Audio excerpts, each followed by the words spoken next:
શિવજીને કોની ઉપમા આપી? સાધુની ઉપમા આપી. આજ મારો રાજુલાનો સાધુ સમાજ બિરાજમાન છે ત્યારે મને કહેતા બહુ હરખ થાય છે કે બ્રહ્માજીએ શિવજીને શું કીધું? બોલે સાધુ સાધુ કહી બ્રહ્મ બખાના. હે શિવ, તમે આ સુજાવ આપ્યો, તમે સાધુ છો, તમે સંત છો. અને એ જ સમયે બહુ સુંદર મજાની સ્તુતિ થઈ છે. જય જય સૂર્યનાયક જન સુખદાયક પ્રનત પાલ ભગવંતા ગોપી જય હિતકારી જય અસુરારી સિંધુ સુતા પ્રિયતમા પાલન સૂરધરની અદ્ભુત કરી મરમ ન જાનહી કો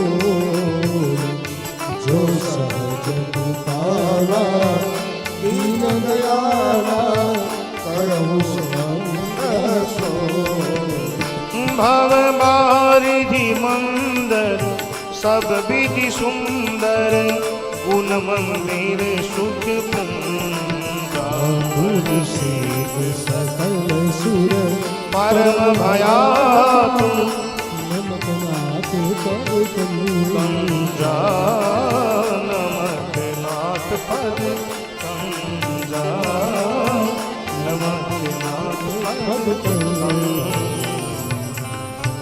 સુંદર મજાની સ્તુતિ થઈ અને ભગવંત પ્રસન્ન થઈ. આકાશવાણી દ્વારા બતાવવામાં આવ્યું કે હે દેવતાઓ, હે પૃથ્વી, તમે ચિંતા ન કરો, થોડાક સમયની અંદર અયોધ્યાના રાજા દશરથના આંગણે હું મારા અંશ સમેત પધારું છું. દેવતાઓ નિશ્ચિંત બની ગયા છે. અને આ બાજુ ગોસ્વામી તુલસીદાસજી હવે મને તમને લઈ જાય છે. ક્યાં? અયોધ્યાની અંદર. હું ઘણી વાર એવું કહું કવિરાજ કે આ કથા છે ને એ એક યાત્રા છે. અને આ યાત્રા કેવી છે? બોલે માનસી યાત્રા છે.